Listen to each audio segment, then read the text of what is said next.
porque o João Paulo deu Provérbios 18, não sei como ele conseguiu, né, levar tudo.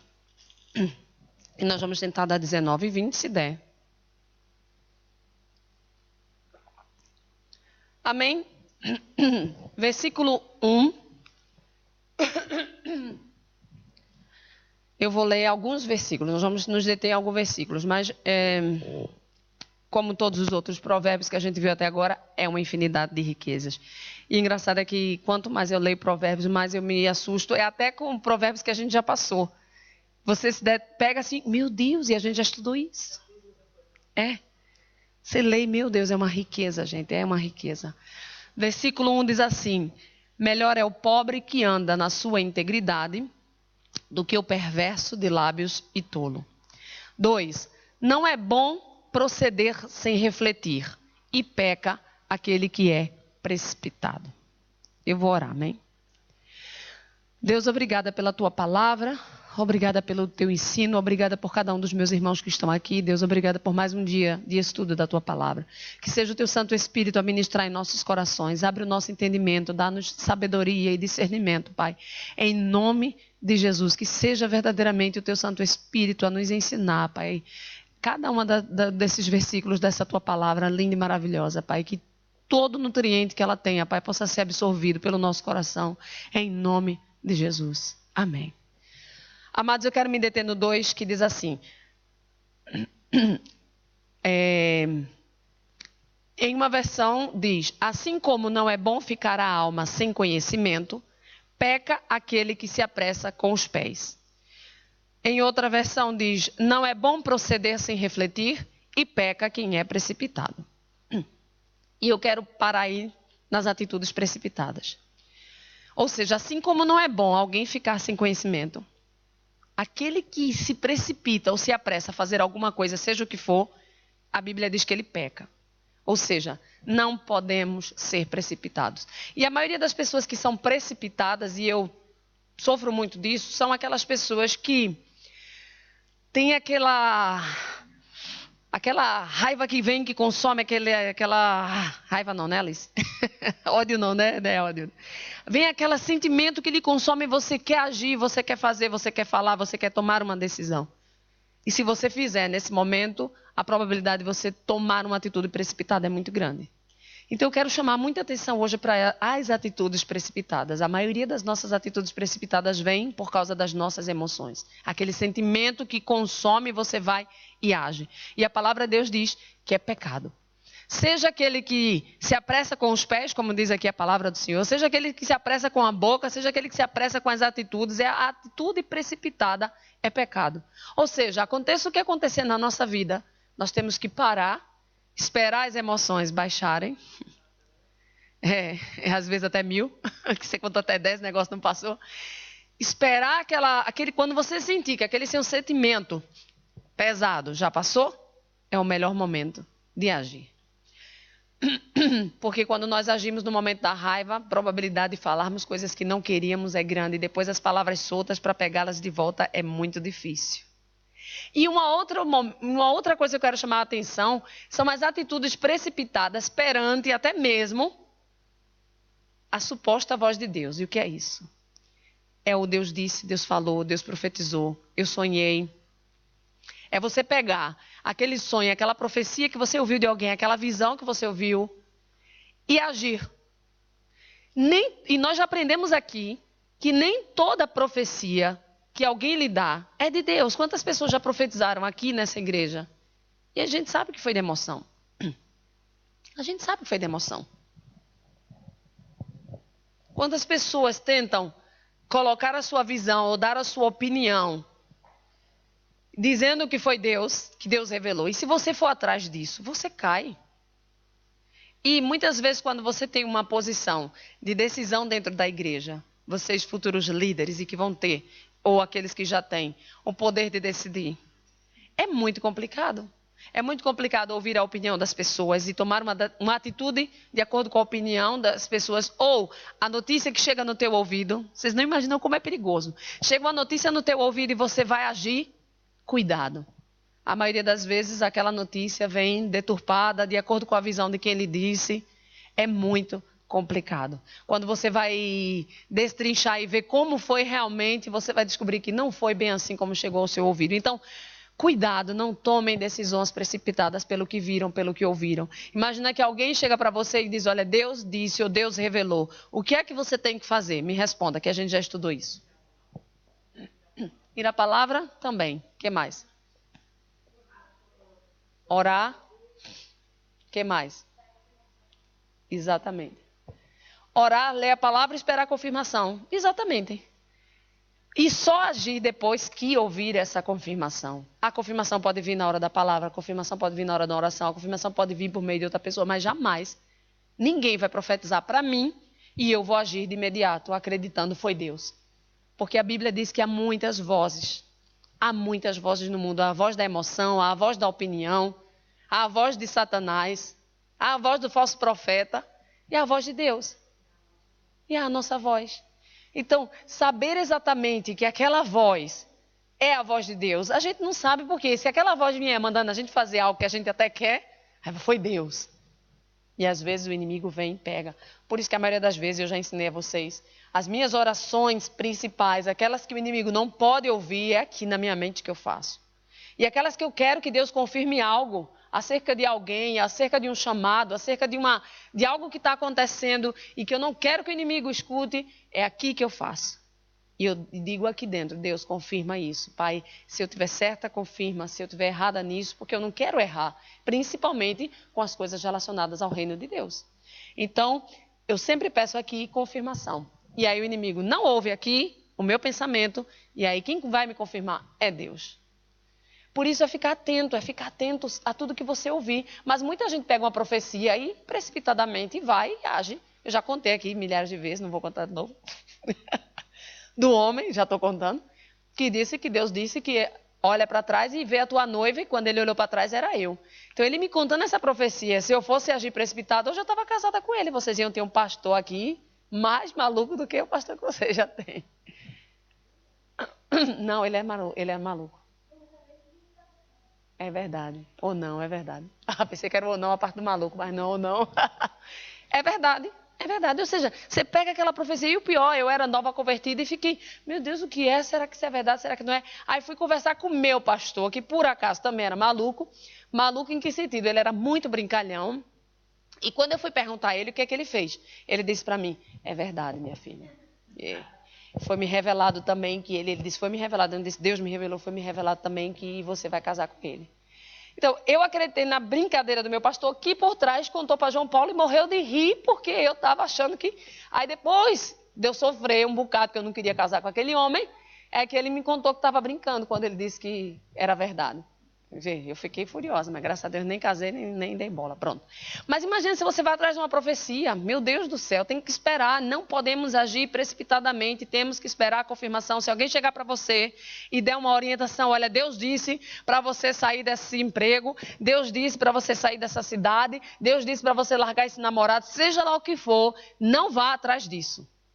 Espere. Se Deus disse, Ele já confirmou no seu coração e essa profecia veio para reforçar aquilo que Deus já falou no teu coração, aí sim você faz. Se já estava aquela vontade e a pessoa foi usada e disse, olha, Deus mandou tal coisa e você, caramba, era isso que eu precisava?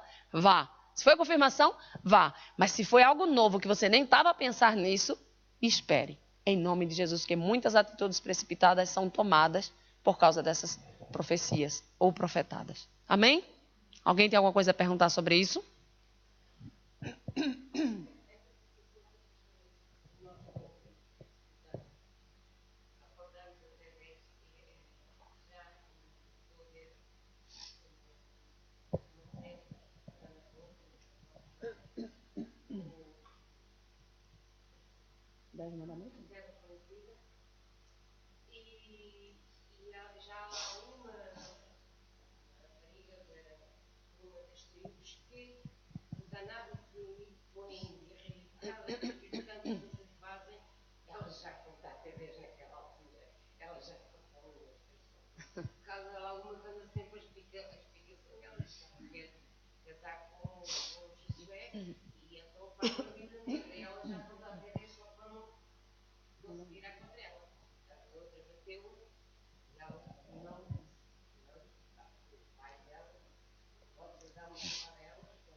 Exatamente. Exatamente. No versículo 6, diz assim: ao generoso, numa versão, vou ler duas versões aqui. Ao generoso, muitos o adulam, e todos são amigos do que dá presentes. Em outra versão diz assim: muitos se deixam acomodar pelos favores do príncipe, e cada um é amigo daquele que dá presentes. E aí eu quero chamar a atenção para um tema que é a falsidade. Que é mesmo isso, né? A falsidade. Todo mundo é amigo, ou cada um é amigo daquele que dá presentes. E eu quero chamar aquela reflexão: como é que nós tratamos aqueles que não têm nada para nos dar? Como é que nós tratamos aqueles que não têm nada para nos oferecer? Isso serve para cada um de nós, para cada um, porque está lá dentro da nossa humanidade falha, está lá dentro da nossa humanidade falida, o amar, ganhar presente. Quem não gosta de ganhar presente, pelo amor de Deus? Quem não gosta de ganhar presente? Alice gosta? Ah, tá, você quer dizer eu não. Todo mundo gosta, gente, é bom ganhar presente. Então, a probabilidade de ser amigo daquele que dá presentes é grande. Mas a gente tem que prestar atenção na palavra de Deus. Porque nós, muitas vezes, podemos ser pegos fazendo acepção de pessoas, fazendo acepção de amigos, somente por causa do presente, meu amado. O que mais importante o ser humano tem para nos oferecer é a sua amizade, a sua lealdade, a sua fidelidade, a sua integridade. Não é o presente que tem para nos dar. Tanto é errado nós querermos adular alguém com presente, como é errado a gente estar ali preso porque aqui eu ganho presente. Muitas pessoas tentam nos amarrar e a gente também tem que perceber isso. A gente tem que perceber, muitas pessoas tentam nos amarrar por aquilo que pode nos dar e às vezes são coisas pequenas. Uma coisa pequena. Mas está ali, prendendo você. Eu vi uma palestra de uma psicóloga sobre inteligência emocional. E ela é cristã, e ela fala muito das pessoas que ela recebia lá no escritório dela, no consultório dela. E ela fala que quando ela começa a ganhar presente dos clientes, ela começa a abrir os olhos. Ela faz de tudo para não aceitar, mas ela abre os olhos. E ela percebeu que aquelas pessoas que do nada assim, começavam a trazer presente, sempre queriam ouvir coisas boas dela. E quando ela começou a pegar, apertar, a ralhar, a falar a verdade, a tratar aquela pessoa, porque ela era psicoterapeuta, ela descobriu que aquela pessoa já não estava mais trazendo presente. Ou seja, e ela viu ali que aquela pessoa estava querendo fazer com que ela fosse dependente emocional daquele presente que aquela pessoa podia dar. E muito se engana quando a gente pensa que por presentear e por agradar, aquela pessoa não vai tocar na nossa ferida, não vai falar a verdade para nós. E é terrível porque, meu Deus, eu prefiro ter como amigo alguém que me fale a verdade do que alguém que me dá presente. E é falso, né? Está querendo me agarrar por causa de presente. Então isso é muito sério. Por isso que a palavra de Deus diz: cada um é amigo daquele que dá presentes. Isso se chama falsidade. E fazer acepção, tratamento. Não, aquele me dá presente, eu já não vou poder tratar, falar. A gente sabe que a gente já falou aqui o que existe em muitas igrejas. São pastores que não disciplinam as pessoas porque, não, o dízimo é grande. Não posso disciplinar porque o dízimo daquela pessoa, já pensou? Se eu for disciplinar aquela pessoa, o dízimo dela é o maior da igreja, como é que vai ser? Vai cessar a fonte? Nós já vimos isso, já falei para vocês, já vimos mesmo com os olhos abertos. E é horrível, horrível. Onde o pastor prega sobre pecado, e aquela dizimista fiel e realmente fiel, caiu naquele mesmo pecado, mas agora já não era assim tão pecado, né? Porque na realidade aquela dizimista fiel sempre honrou a igreja, sempre fez congresso, sempre fez tanta coisa. Então o pecado dela, né? Deus vai olhar de outra forma. Misericórdia. Ou seja, aquele que dá presentes. Aquele que dá presente. Se aquela pessoa que não dá presente pecou, pode ser um pecadinho, embora a gente já sabe que não é pecadinho, pecadão, né? Mas vai ser enxotado, vai ser disciplinado, vai ser colocado... É incrível, gente. E a gente tem que se policiar por isso. E cai naquilo que eu já preguei aqui. Como a gente trata os pastores e como a gente trata os nossos irmãos, né? Eu já falei aqui sobre o que eu recebi quando a Ana Júlia esteve no hospital. de telefonemas e de pessoas se disponibilizando para ir lá, me ajudar e ficar lá comigo e me render. E de quantas pessoas talvez a Luzia tenha recebido quando ela esteve lá no hospital.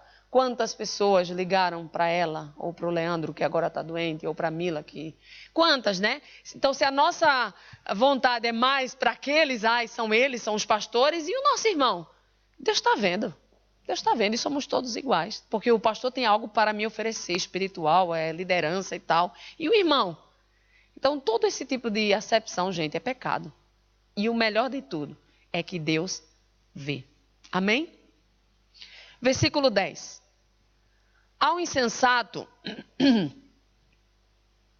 ao tolo, não é certo gozar de deleites, quanto menos ao servo dominar sobre os príncipes. Na outra versão, quanto menos ao escravo dominar sobre os príncipes. E eu quero chamar a atenção para o princípio de autoridade que todos vocês já conhecem. Amém? Ali fala a mesma coisa, né? Ao insensato não convém a vida regalada, quanto menos ao escravo dominar os príncipes. Aí vem sobre aquele princípio de autoridade que a gente já estudou e que eu creio que vocês sabem muito bem. Existem princípios bíblicos que nós não podemos quebrar. E tem muita gente sofrendo dentro da casa de Deus por quebrar esses princípios. E o pior não é sofrer. O pior é sofrer e não entender o porquê está sofrendo. Se você sofre com uma dor, quando você sabe o que é aquela dor, você pode tratar aquela dor. Mas se você não sabe o que é, você vai ficar com a dor sem saber o que é, você não vai ser tratado. Então é tão bom quando a gente consegue enxergar o porquê que está doendo, o porquê que está sofrendo, o porquê que estamos passando por isso. É maravilhoso. Mas tem gente que não gosta. E tudo que nós sofremos, o crente pensa que é prova. É Deus provando meu caráter. Mas às vezes o que a gente sofre não é prova. Às vezes o que a gente sofre é consequência dos nossos atos. Porque existe um princípio bíblico, chamado princípio da semeadura, que é aquilo que nós plantamos, nós colhemos, e é para todos. Quer Deus ame, quer não. Quer eu seja uma bênção, quer eu não seja. Se eu errei, eu vou ter que colher aquele fruto do meu erro. Ponto final. E Deus me ama da mesma forma. Mas muita gente tem essa dificuldade de entender. E outro princípio é o princípio de autoridade. Ou seja, não pode ser quebrada. Existe uma hierarquia. Existe aquele que coordena, existe aquele que lidera, existe aquele que orienta. E eu preciso ser orientado, eu preciso ser coordenado, eu preciso ser liderado. E eu não posso jamais dominar sobre o meu patrão. Mulher jamais dominar sobre o seu marido. Filho jamais dominar sobre os seus pais. Ovelha jamais dominar sobre seus pastores. Trabalhador jamais dominar sobre seu chefe. Ponto final. Então, tudo que se levanta e for rebeldia é pecado. E quando eu digo rebeldia, é se levantar contra a autoridade, é dominar sobre ele. E às vezes, essa coisa que eu falei de presente aqui, às vezes a bajulação ou essa tendência a fazer com que aquela pessoa seja dominada, seja dependente de você emocional por causa daquilo que você pode oferecer, é um tipo de domínio. Você está dominando aquela pessoa, sutilmente, com aquilo que você tem para oferecer para ela. E se aquela pessoa sai do seu domínio, misericórdia. Isso se chama dependência emocional. É aquela pessoa que precisa de alguém dependente dela mesma. Amém? Entenderam? Por isso é pecado dominar sobre os príncipes. Por isso é pecado, esposa, dominar sobre o marido. Amém?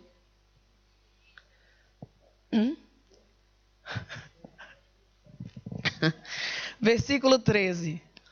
O filho insensato é a desgraça do pai, e um gotejar contínuo, as contenções da esposa. Eu prefiro esse outro aqui que diz: o filho insensato é a desgraça para o pai, e um gotejar contínuo, as contendas da mulher. Cai para a mulher, né? Olha, a Bíblia diz que é um gotejar contínuo, as contendas da mulher. É um gotejar contínuo. Agora, eu queria que você imaginasse. Muitas vezes, existem situações de maridos, e eu vou puxar, né, aí para os maridos, os bichinhos sofredores, que eles tomam uma atitude extrema, eles tomam uma decisão assim, extrema, e depois eles são julgados pela atitude extrema que tiveram. E ninguém sabe lá atrás o gotejar contínuo da esposa. Ninguém sabe. Exatamente. É muito fácil Eu digo por experiência própria porque sou mulher. É muito fácil você, ali, a contenda, gotejar, gotejar, gotejar. Depois que o marido explode, ai meu Deus, meu marido é muito, ai meu Deus. Aí você é o vaso frágil, aí você vai chamar a polícia, aí você quer ser defendido, aí você... É muito fácil, gente. Difícil é você ir lá atrás e entender que é um gotejar contínuo, contínuo, contínuo, que levou a um estado, às vezes, de calamidade. Meus amados, o que qualquer pessoa pode fazer, pode fazer quando perde o controle, quando está cheio daquele gotejar contínuo. Por isso, a Bíblia diz que é melhor morar num lugar deserto do que na mesma casa com uma mulher rixosa, iracunda. Ou seja, uma mulher que vive reclamando, reclamando, reclamando, reclamando, reclamando, reclamando e reclamando. É melhor morar num deserto. Por isso, nós temos mulheres que nos policiar sempre. Porque não sei o que acontece, que é um defeito que a gente já nasce, né?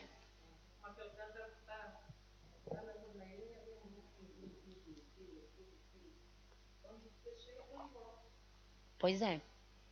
É o reclamar quando tudo vai mal e o reclamar quando tudo vai bem. E é aquela coisa, como é que faz para agradar essa mulher? Meu Deus do céu, né?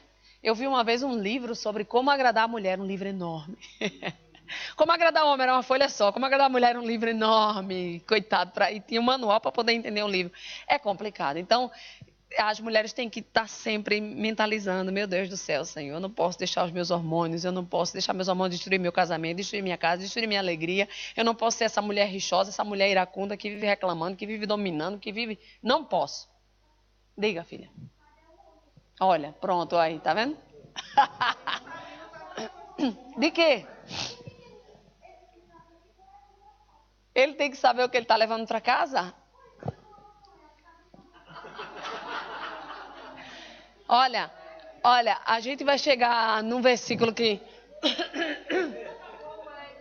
A gente vai chegar num versículo que você vai gostar, Ângela. É aqui mesmo em Provérbios. Espera aí, viu? Que a gente vai chegar lá. A gente vai chegar lá no versículo e você vai gostar. Seguindo o seu raciocínio. Seguindo. Versículo 14. A casa e os bens são herança dos pais, porém do Senhor vem a esposa prudente. Aí, se seguir esse seu raciocínio, a gente encaixa com isso aqui. A casa e os bens são herança dos pais, porém do Senhor vem a esposa prudente. Ou seja, casou com a mulher rixosa e iracunda? Problema, né, Ângela? Deveria ter orado mais, deveria ter jejuado mais, porque a Bíblia diz que do Senhor vem a esposa prudente. Ou seja, por que vem do Senhor? Porque você esperou, porque você clamou, porque você botou ali nos pés de Jeová. Inventou de casar com a rixosa iracunda, né, Ângela? Segunda visão de Ângela. Mas eu não estou pregando para quem casou com a mulher rixosa iracunda. Eu estou pregando para nós mulheres, né, que temos o Espírito Santo de Deus, não sermos essa rixosa iracunda. Sejamos a mulher virtuosa, né? A mulher sábia que edifica a sua casa e não a tola que destrói. Mas, por outro lado, isso serve para o jovem Micael que vai casar, Milena que vai casar, mas mais para o Micael, olha, só tem o Micael aqui, olha, Micael. A Bíblia diz que a mulher prudente é uma bênção, uma dádiva do Senhor. Ou seja, se você for um homem temente a Deus, se você buscar no Senhor, esperar com paciência no Senhor, Ele vai lhe dar uma mulher prudente, que eu espero que seja minha sobrinha, né? Ainda não casou, meu filho? Agora, se tiver falta de temor, se precipitar, se colocar as emoções no meio aí, meu amado, vai ter que levar e talvez seja uma rixosa iracunda, né? Eu conheço um homem que se empolgou porque a mulher era bonita, porque a mulher era a mais bonita da igreja, porque a mulher era linda e maravilhosa, se casou sem nem orar, questionar, sei lá o quê, porque era a mais linda que tinha no... Se empolgou com a beleza da mulher, se casou e era rixosa, iracunda e tudo mais. Exatamente. Não espera, não ora, não. É a mais bonita da igreja. Eu vou desfilar porque ela é a mais bonita da igreja. Todos os meninos da igreja eram apaixonados por ela, mas eu ganhei o troféu. Leva para casa que tu vai ver o troféu. Aí não ora porque pensa, não, linda desse jeito só pode ser obra do divino, né? Milagre. Aí depois que levou para casa viu que não era. Então é importantíssimo a gente clamar a Deus em todo tempo. Em tempo de namoro, clamar a Deus. Senhor, que seja feita a tua vontade, meus amados. Eu clamei muito a Deus. Não parece? Clamei. Clamei muito a Deus. Eu sei que meu marido é bênção de Deus para minha vida. E ele brinca dizendo assim, Eu fiz um bom casamento, eu não sei se ela fez. Sempre diz isso. Mas eu vejo que eu clamei a Deus, eu só casei quando eu vi a confirmação de Deus para aquele casamento. Não é aquela coisa de vamos orar para ver se é de Deus nosso namoro, não é isso. Eu não creio, embora a Bíblia mostre Isaac e Raquel, que Deus mostrou, e Rebeca, perdão, e Deus mostrou Rebeca e Isaac, mas eu não creio que existe uma alma gêmea para a gente. Não, eu creio que Deus abençoa as nossas decisões e que a gente coloca nas mãos de Deus e Ele abençoa. Aí que eu orei pelo meu marido e que eu sei que meu marido Deus aprovou e Deus abençoou, sei. E isso tem que estar fixo na mente de cada um de nós antes de casarmos, viu? Milena, viu, Micael? Diga.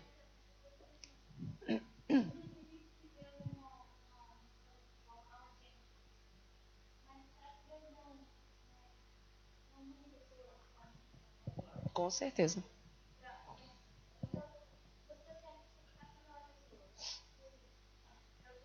Bem, uma coisa é você pensar que todo mundo tem uma alma gêmea.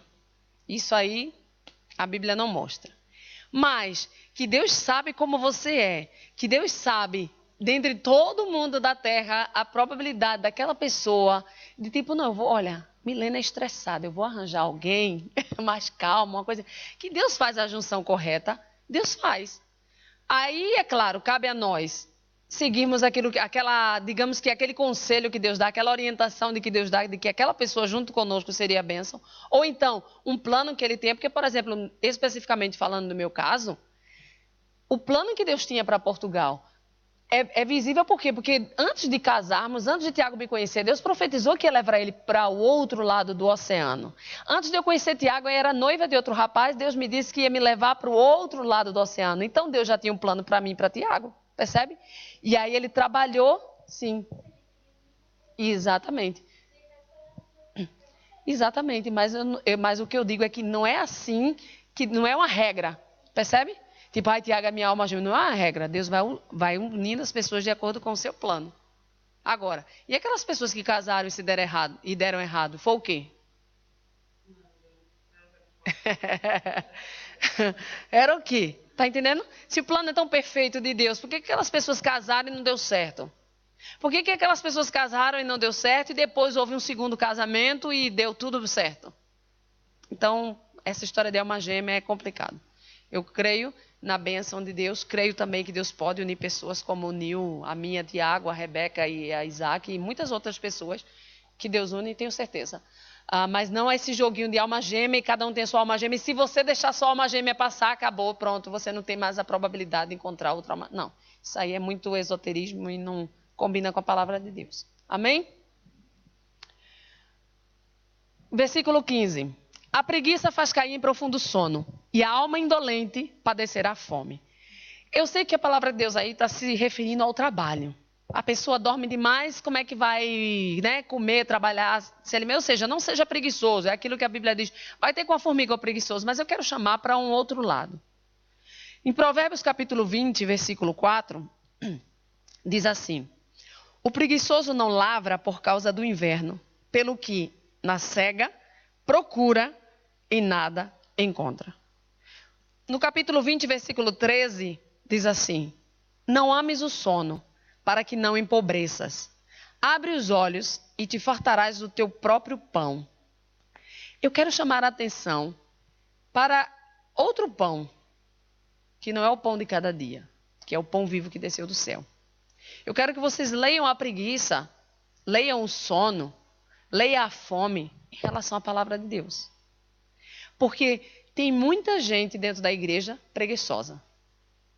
Preguiçosa e não trabalha.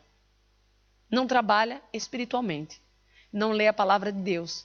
Não ora. Não cresce espiritualmente. Aí, se a gente pensar nesse lado espiritual que eu quero que você pense, aí eu leio a preguiça no versículo 15 do 19. A preguiça faz cair em profundo sono. Que sono espiritual? Por isso há muitos que dormem, é o que a Bíblia diz.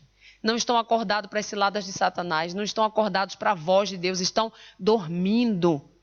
É Deus trabalhando, Deus agindo no culto e você vendo pessoas como se Deus não estivesse ali.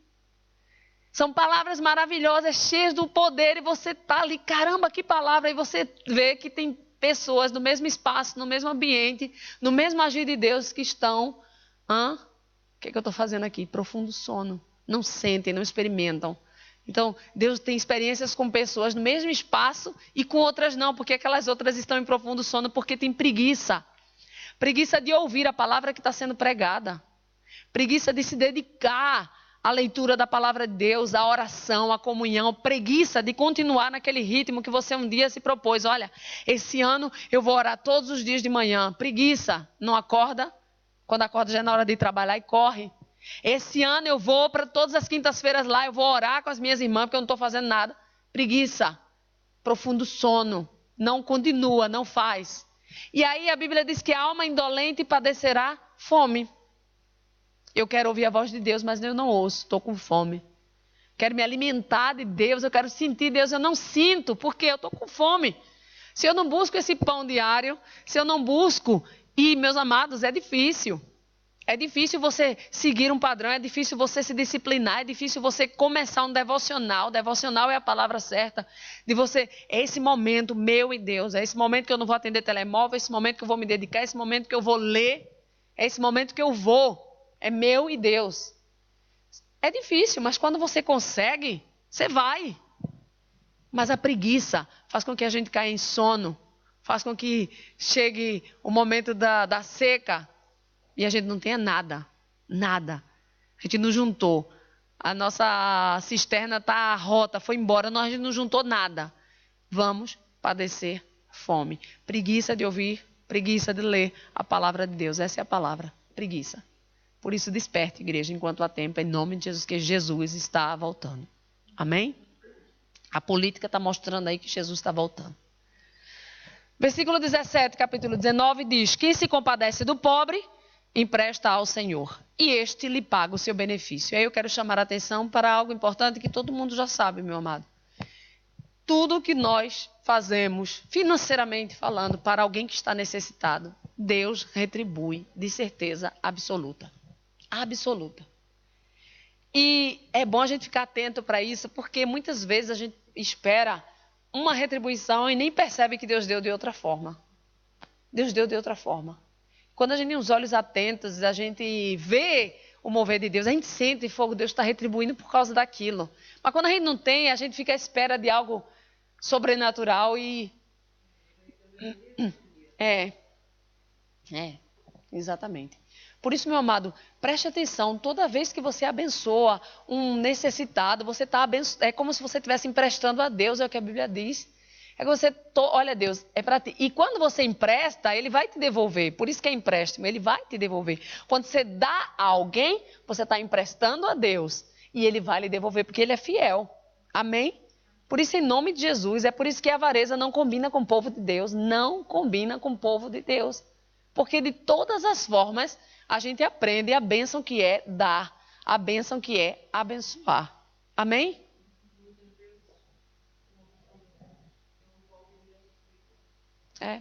Exatamente. Sim. Exatamente. Versículo 19. Diz assim: o homem de grande indignação deve sofrer o dano, porque se tu o livrares, ainda terás de tornar a fazê-lo. Em outra versão, a internacional diz assim: o homem de gênio difícil, eu gosto dessa, precisa de castigo.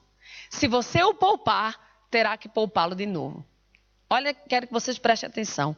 O homem de gênio difícil precisa de castigo. Se você o poupar, terá que poupá-lo de novo. Ou seja, trocando em miúdos, se você não trata alguma coisa hoje, aqui e agora, lá na frente ela vai aparecer de novo.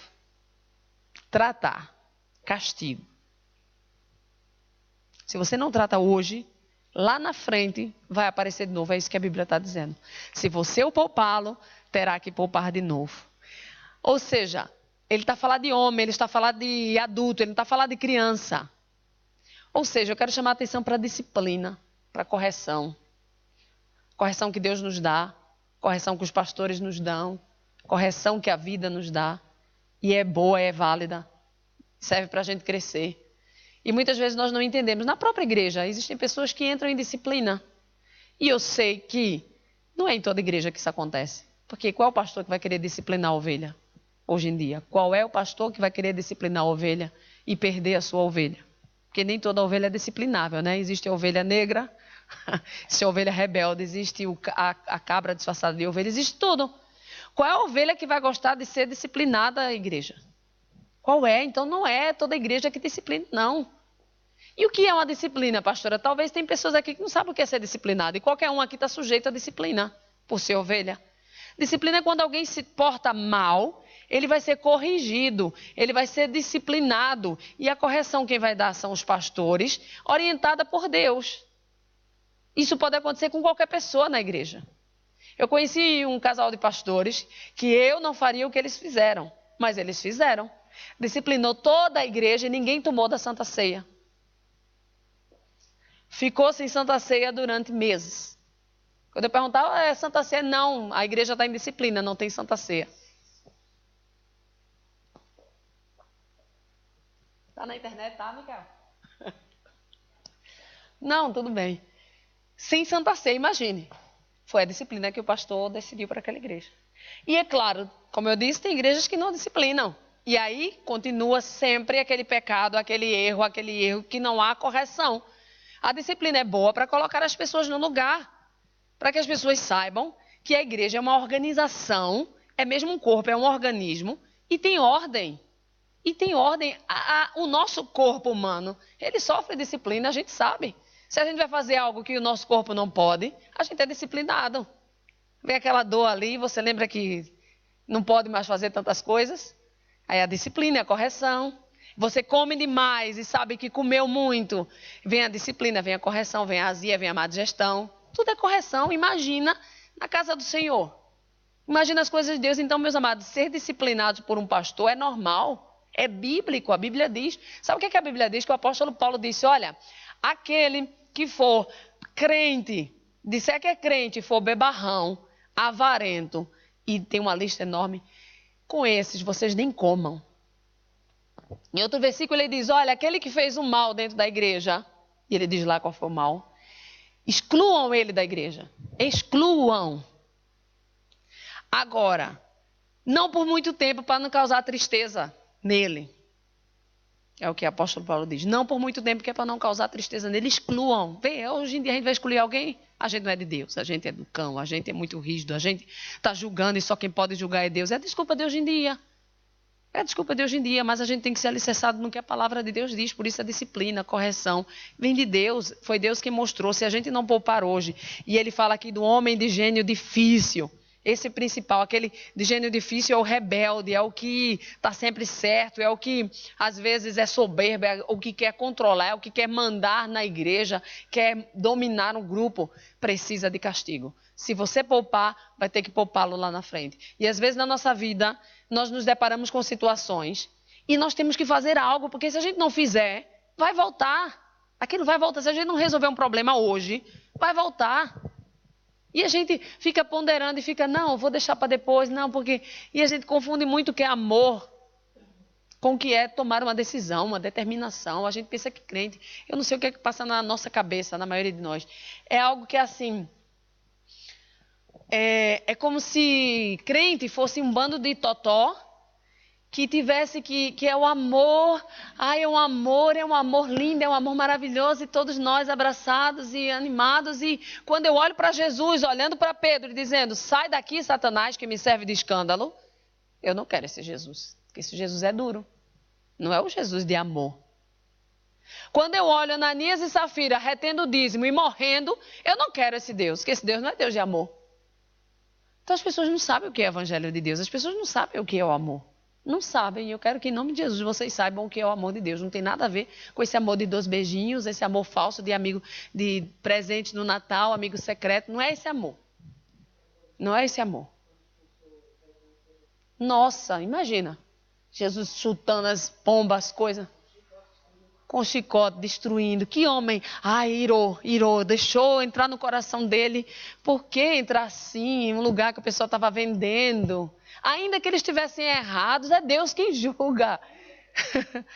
É horrível, gente, a nossa concepção de amor, é só Jesus mesmo. Mas eu espero que Deus dê entendimento a cada um de nós em nome de Jesus. Alguém tem alguma dúvida sobre isso? Fale agora ou cale-se para sempre. 21. Muitos propósitos há no coração do homem, porém o conselho do Senhor permanecerá. Eu quero chamar a você atenção para isso. Muitos propósitos há no coração do homem. Né, Laura? Fogo. É incrível, né, gente? Você pensa, eu tenho que fazer isso, eu vou fazer aquilo, não. Hein? Como será que eu devo agir nesse caso? Como é que será? Meu Deus do céu, eu tenho que fazer isso, né, Ângela? A gente sabe, não, que é isso, tem que fazer isso, tem que fazer aquilo. Meu Deus do céu, essa é a melhor forma de tratar, é a melhor forma de fazer. É muita coisa que vem ao nosso coração, gente. E mesmo lendo a palavra, a gente fogo, mas a palavra diz isso, mas também, olha, a palavra diz isso, mas também, olha, foi assim que foi que... É incrível, gente. Por exemplo, a Bíblia diz... não é contra a carne nem contra sangue, é contra principados e potestades a nossa luta. Então eu não vou lutar contra fulano. Vê, a gente pode pensar assim, né? Eu não vou lutar contra ele, porque eu sei o que está por trás dele. Principados e potestades. Então eu tenho que lutar contra os principados e potestades que estão atrás dele. Certo. Daqui a pouco, não, mas vem cá. Paulo, quando tratou com o povo lá, não vejo Paulo tratando com demônio na Bíblia. Eu vejo Paulo tratando com pessoas. Eu vejo Paulo repreendendo duramente os crentes. Eu não vejo ele repreendendo o demônio em nenhum momento. Ele repreendendo a safadeza, desculpa a expressão, dos crentes. O pecado dos crentes. Então eu tenho que tratar com a pessoa e não com o que está atrás dela. Então, vários conselhos vêm na nossa mente, várias ideias.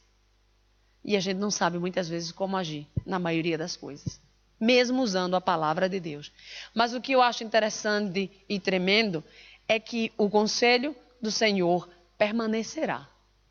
Ou seja, se você ler em Provérbios 20, que é o próximo, versículo 18, ele diz assim: os planos mediante os conselhos têm bom êxito. Faze a guerra com prudência. Ouve o conselho e recebe a instrução. É aquele? Para que sejas sábio nos teus dias por vir. É o mesmo? Aquele que está lá atrás?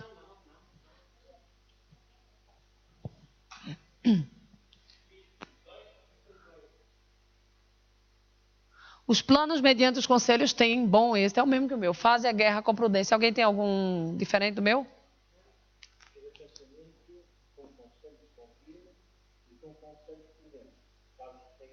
Certo. Agora vê o 24. Desse mesmo... Os passos... Diga, Laura.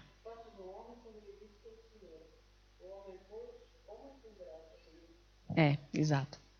Receba, Laura. O homem, pois, como pode entender o seu caminho? Às vezes a gente se pega assim, meu Deus do céu, como eu vou entender? O que é que Deus está fazendo na minha vida? Como é que eu vou entender? Porque é confuso. E às vezes a gente diz, Senhor, por favor. Porque eu já preguei aqui que Deus não trabalha em enigma, Deus é claro, Deus faz as coisas porque Deus quer nos guiar por um caminho. Só que eu também já falei aqui que existem momentos em que Deus não nos revela o caminho porque nós nem iríamos acreditar, né? Nem iríamos seguir aquele caminho se a gente souber onde vai dar. Porque a gente quer outro caminho. Então, às vezes, Deus faz umas coisas embaralhadas assim ao nosso ver. E nós chegamos num momento dizendo, Senhor, o que é que estás a fazer que eu não estou entendendo nada? E o principal, para onde é que eu vou? Porque se eu não entendo, como é que eu sei para onde eu vou? Porque se eu entendesse, eu saberia, eu vou para a direita ou para a esquerda. Mas se eu não entendo, se está confuso aos meus olhos, qual a decisão que eu vou tomar? E o que eu acho lindo e é o que eu tenho ministrado é... Meu amado, nós somos guiados pelo Espírito Santo de Deus, não podemos esquecer isso.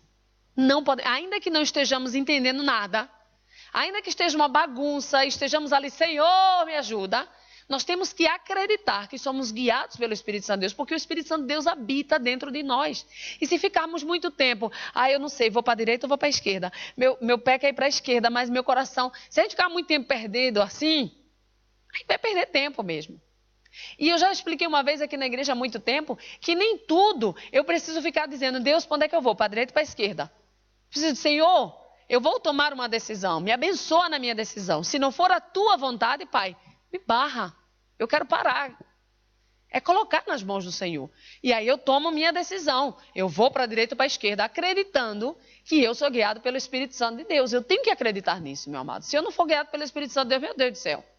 Então, muitas vezes nós não precisamos ficar parados e perguntando a Deus, Senhor, para onde eu vou? Senhor, o que é que eu faço? Não. É tomar aquela decisão que está mais forte no nosso coração e seguir ela. E a Bíblia também nos diz que se nós tropeçarmos, Deus nos ajuda.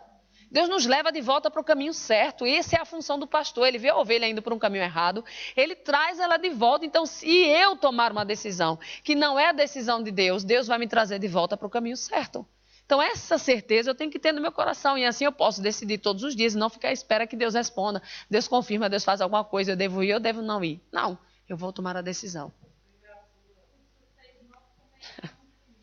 Diga.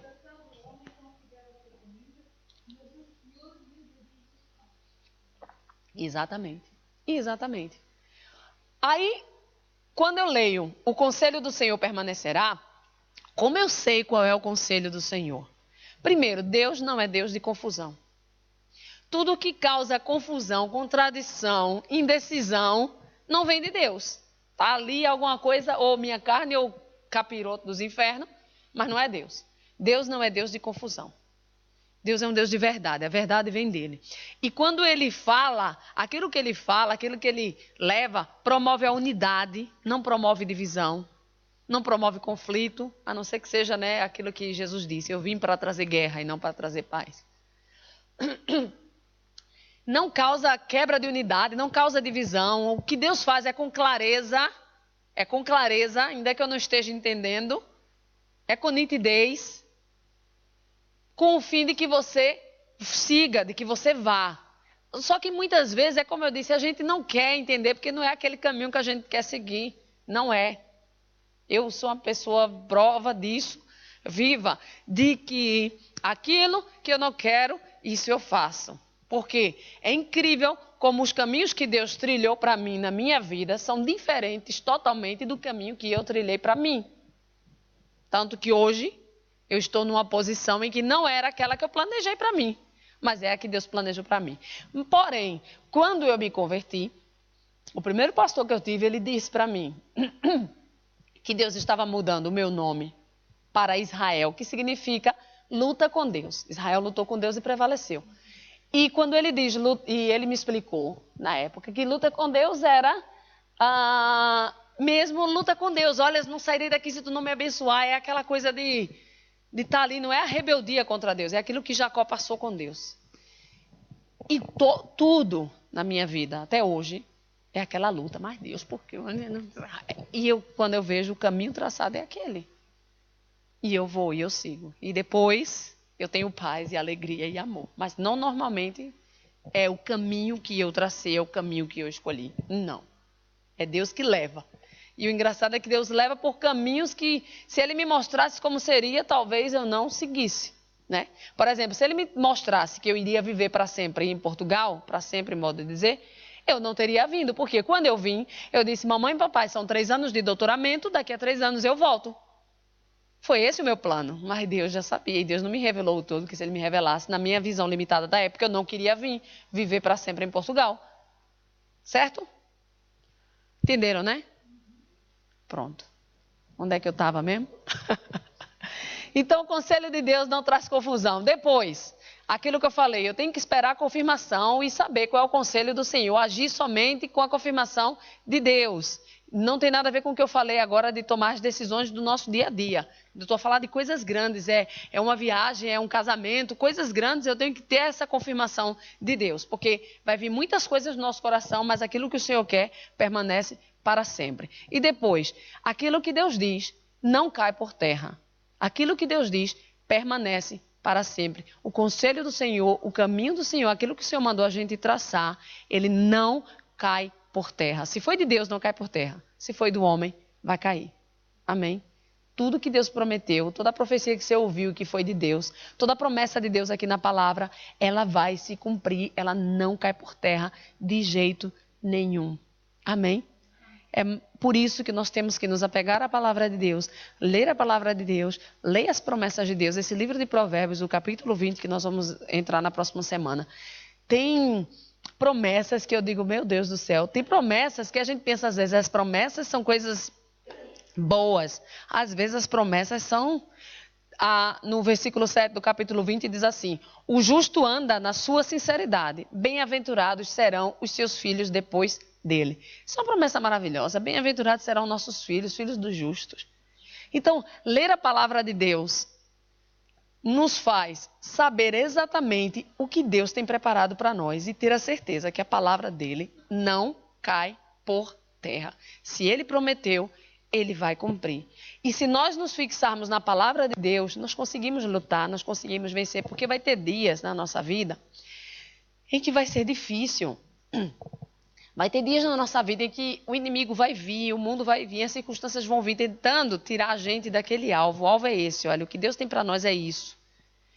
Mas vão vir dias em que o inimigo vai fazer de tudo para a gente não chegar, porque o inimigo não quer que o plano de Deus seja cumprido na nossa vida, nem na vida da humanidade, que é que todos sejam salvos.